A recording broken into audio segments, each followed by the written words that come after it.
Olá, estamos aqui com mais um programa Missão Saúde na TV, sempre trazendo as melhores informações para você, telespectador. E hoje nós estamos com um tema muito bacana. Eu falo assim, que o Missão Saúde ele sempre traz assim temas atuais, na verdade, né? E esse não ia ser diferente. Hoje nós vamos falar um pouquinho sobre cálculos biliares, né? E suas complicações.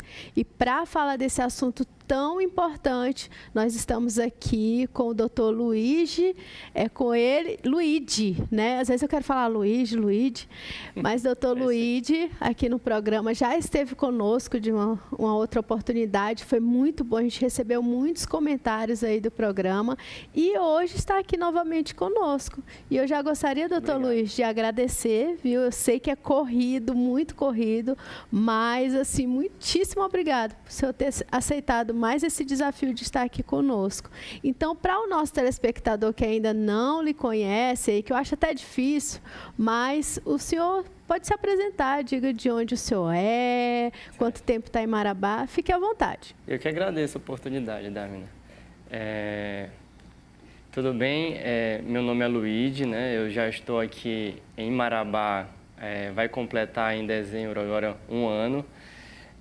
A minha trajetória aí de formação em cirurgia geral, cirurgia do aparelho digestivo, endoscopia digestiva, né, em Campinas, na Unicamp.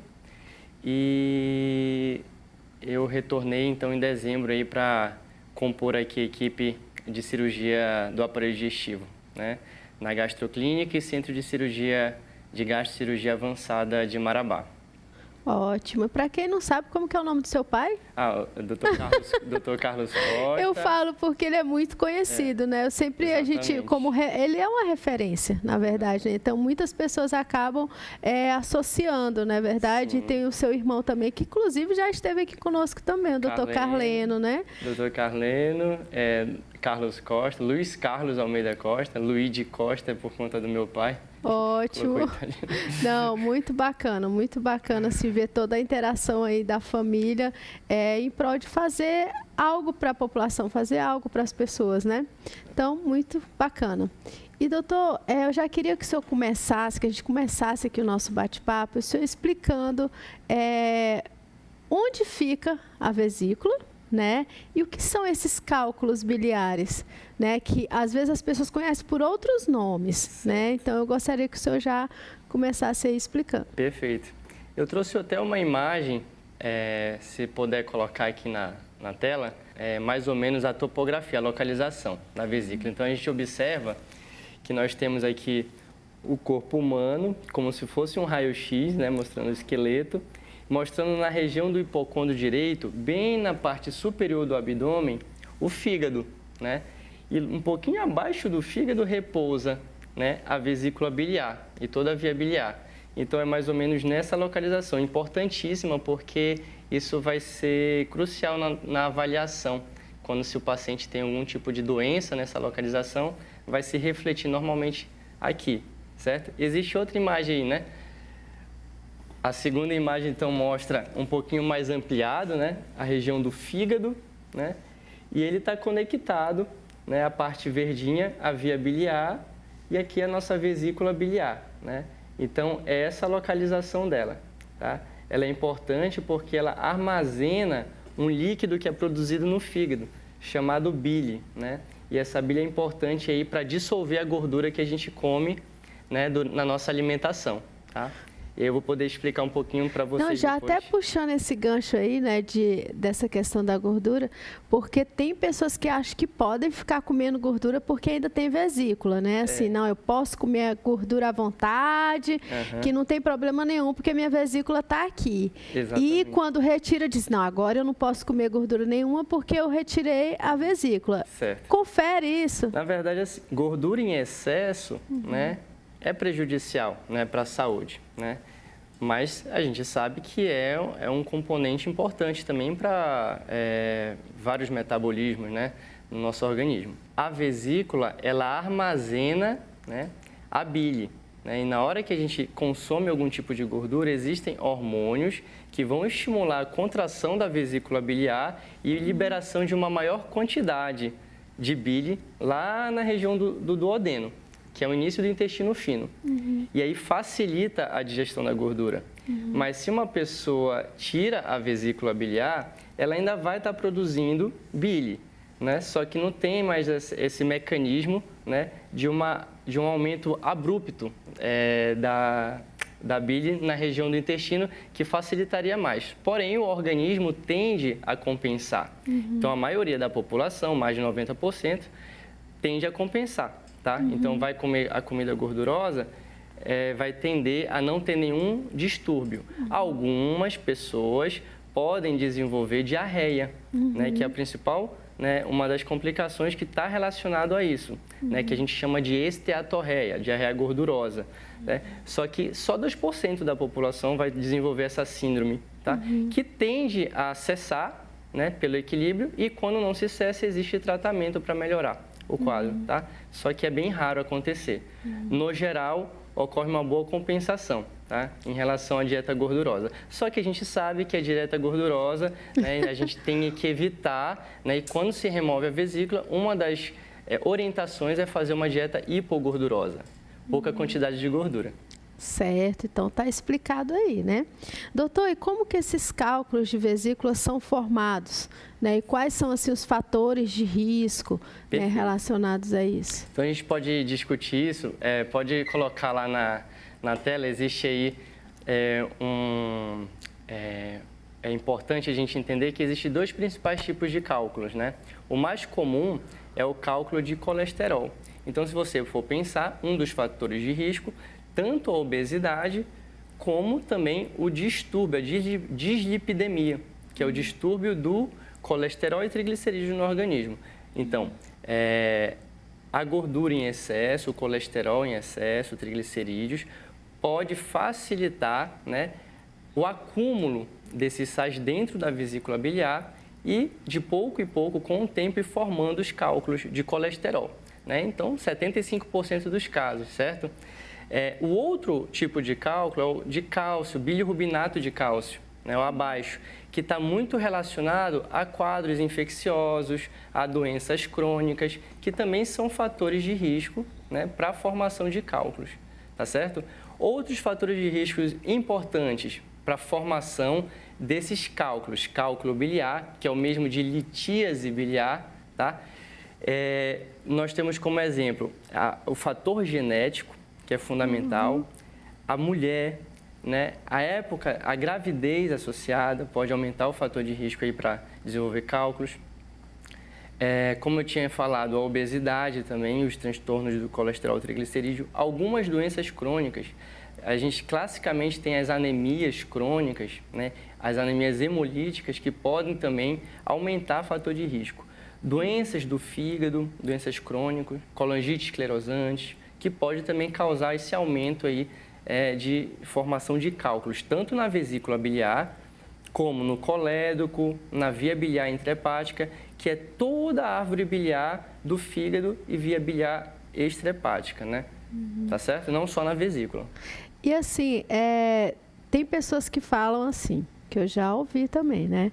Ah, não, para mim não ter cálculo na vesícula, eu preciso beber muita água. Certo. Confere essa informação, porque as pessoas confundem muito o cálculo vesícula com o cálculo renal. Perfeito. Né? Tem muito isso. Fator genético, tá? Quem tende a ter cálculo renal pode aumentar fatores de também formar cálculo na vesícula biliar, tá?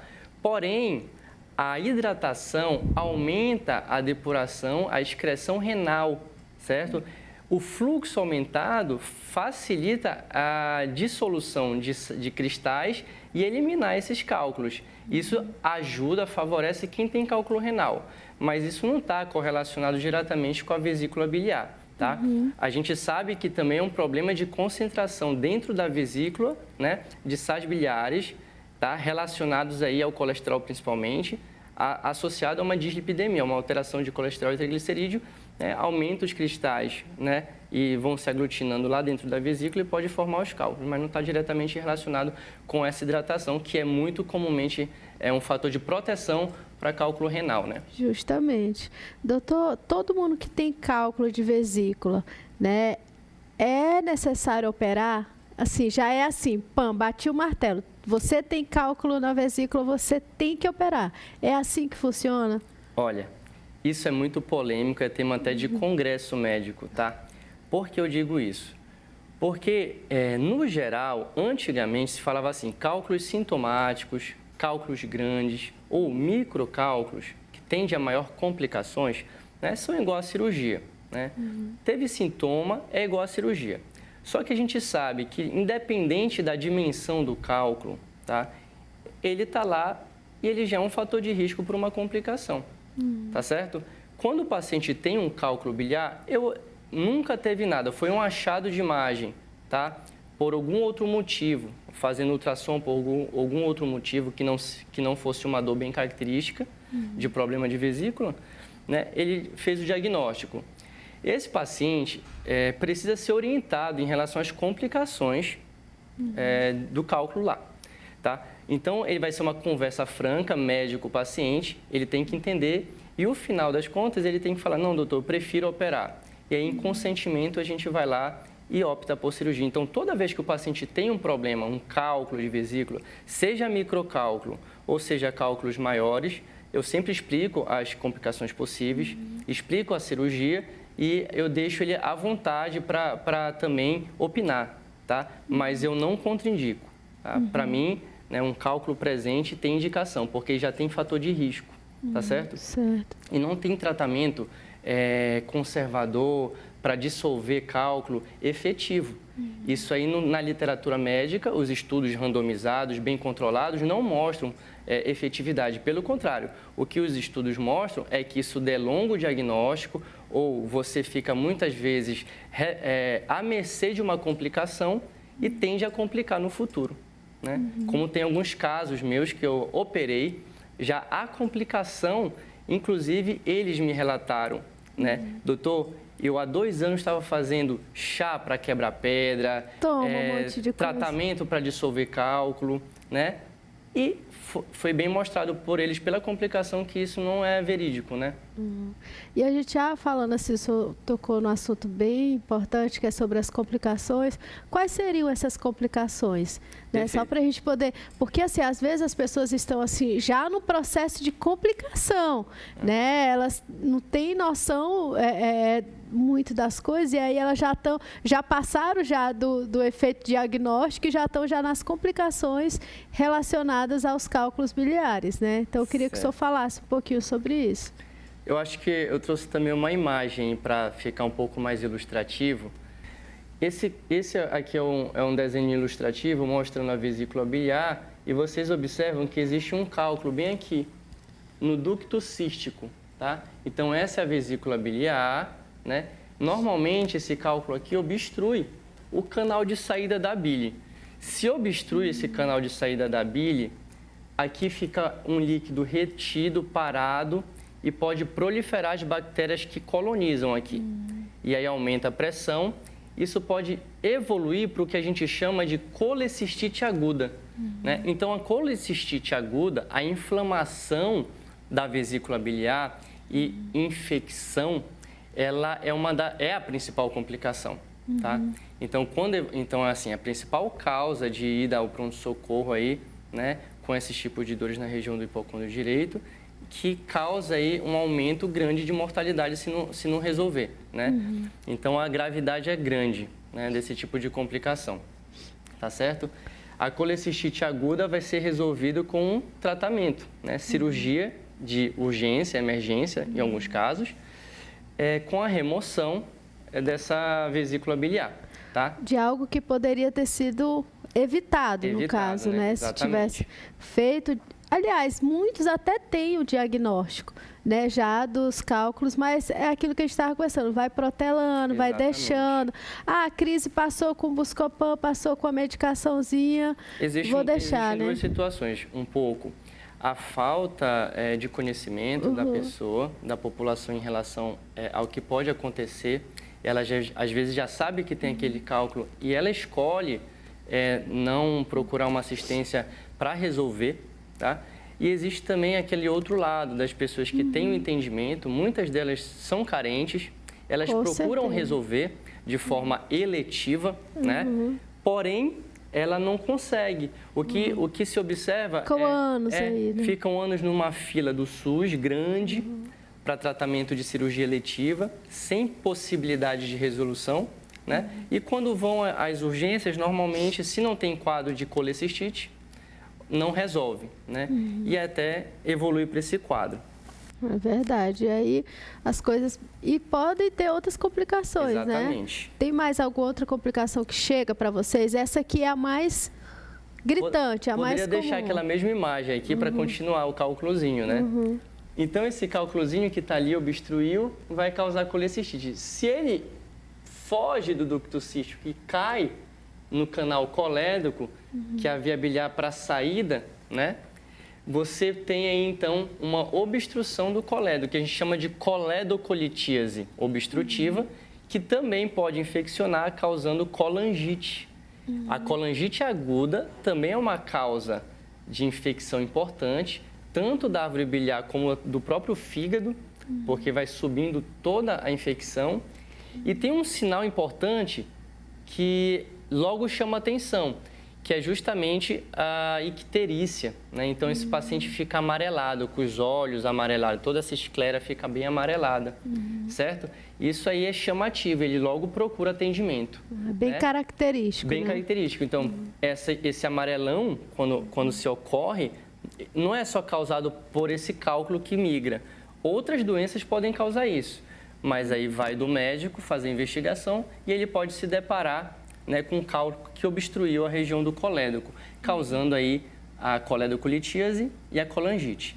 Esse cálculo ele pode ainda descer mais e ficar lá embaixo, impactado lá no finalzinho, onde a gente tem tanto a saída da via biliar, né, do líquido da bile, como a saída também do que sai do pâncreas, né, do líquido pancreático, né? Então, se obstruir lá embaixo, pode obstruir o pâncreas, causando pancreatite aguda. Aliás, é a principal causa de pancreatite aguda, o cálculo biliar. Então, isso aí já seriam outras complicações que não na vesícula. Que não na vesícula. Que já são em outros locais. Na via biliar, em comunicação com a via pancreática lá embaixo. É engraçado que, assim, muitas pessoas até tratam ou falam, né, comentam essa questão do cálculo de vesícula como algo comum no sentido geral, porque muitas pessoas são acometidas, né? Mas, assim, é algo que pode afetar muitas situações, né? Pode afetar muitas outras órgãos e trazer outras doenças aí, né? Na verdade, Darmina, eu venho de uma escola que fazia, inclusive, transplante hepático, tá? Então, a gente está lidando aqui o antes, quando a gente tem o diagnóstico e todo esse diagnóstico pode causar complicações, certo? E também, se você não tem o conhecimento adequado, você mesmo falou, é algo que parece corriqueiro para a população. Tantas pessoas operam, mas se você não souber anatomia, se você não souber fazer um procedimento desse, você pode causar o que a gente chama de lesão iatrogênica, inclusive, que já é outra complicação causada pelo cirurgião. Você, por exemplo, na hora de remover uma situação, às vezes, de colecistite, de inflamação, que você não consegue definir bem a anatomia, se não tiver expertise, você pode lesionar, por exemplo, o canal colédoco, causando uma obstrução completa. E se você não resolve, essa obstrução crônica pode evoluir para uma cirrose, que a gente chama de cirrose biliar secundária. E isso é uma das indicações, até alguns casos vão para transplante de fígado, por exemplo. Para você entender a dimensão que é. Por isso que eu gosto de discutir sobre esse assunto, que é um assunto que muitas pessoas julgam simples, comum, corriqueiro, mas que é altamente complexo, mata e pode causar sequelas para a vida toda. E aqui a gente já puxou o gancho para várias situações, né? Se vocês pararam aí para observar, a gente já foi puxando alguns ganchos aqui, né? Para que vocês possam entender assim que não é algo tão simples assim, né? Exatamente. Aliás, não é simples, né? Que a gente precisa se atentar, que não pode deixar as coisas evoluírem, né? Que as crises cada vez mais vão ficando mais intensas, né? E aí ninguém quer ir parar na emergência, porque quando você fala essa palavra, já dá pânico, né, doutor? Verdade. E acontece muito e chega muitos casos, não é isso? Exatamente. Lá no consultório de vocês, eu tenho certeza que toda hora chega pessoas nessa situação, não é isso? Sim, com certeza. É grande, né? A gente estava até conversando no início aqui que é uma das principais doenças, né, do aparelho digestivo. É muito frequente e ela é genuinamente cirúrgica, né? Algumas pessoas tendem a querer fazer, como a gente estava discutindo, fazer algum tipo de tratamento conservador que vai protelando aí, né? Mas quando a paciente chega lá, a gente sempre faz toda essa orientação. Muitos somem, não voltam, né? Outros aguardam. Às vezes não tem plano de saúde, né? Tentam juntar um dinheirinho para se organizar para tentar resolver, né? Por vezes eles perdem aí e vão acabar num pronto-socorro, tá? Mas a maioria que ouve, né? Que procura o especialista e que é bem orientado, resolve, né? Então fica já atento e a gente percebe que logo já está, doutor, peça o pré-operatório então que eu já quero resolver. Já e a gente vai para o pré-operatório cirúrgico, né? Fazer todo um planejamento cirúrgico, porque esse é o benefício. O paciente eletivo, a gente pode preparar, a gente pode ficar de olho se ele pode ter algum tipo de doençazinha escondida, a gente fazer um diagnóstico, opa, isso aqui é fator de risco, pode complicar essa cirurgia, a gente pode detalhar, a gente pode planejar melhor a cirurgia. De urgência e emergência, muitas vezes não. A gente se depara com uma situação crítica de vida que a gente tem que atuar cirurgicamente e, por vezes, esse paciente pode ter algum tipo de doença escondida que pode complicar o pós-operatório dela, inclusive, né, tendo um desfecho ruim, desfavorável, né? Inclusive morte. Né? Verdade.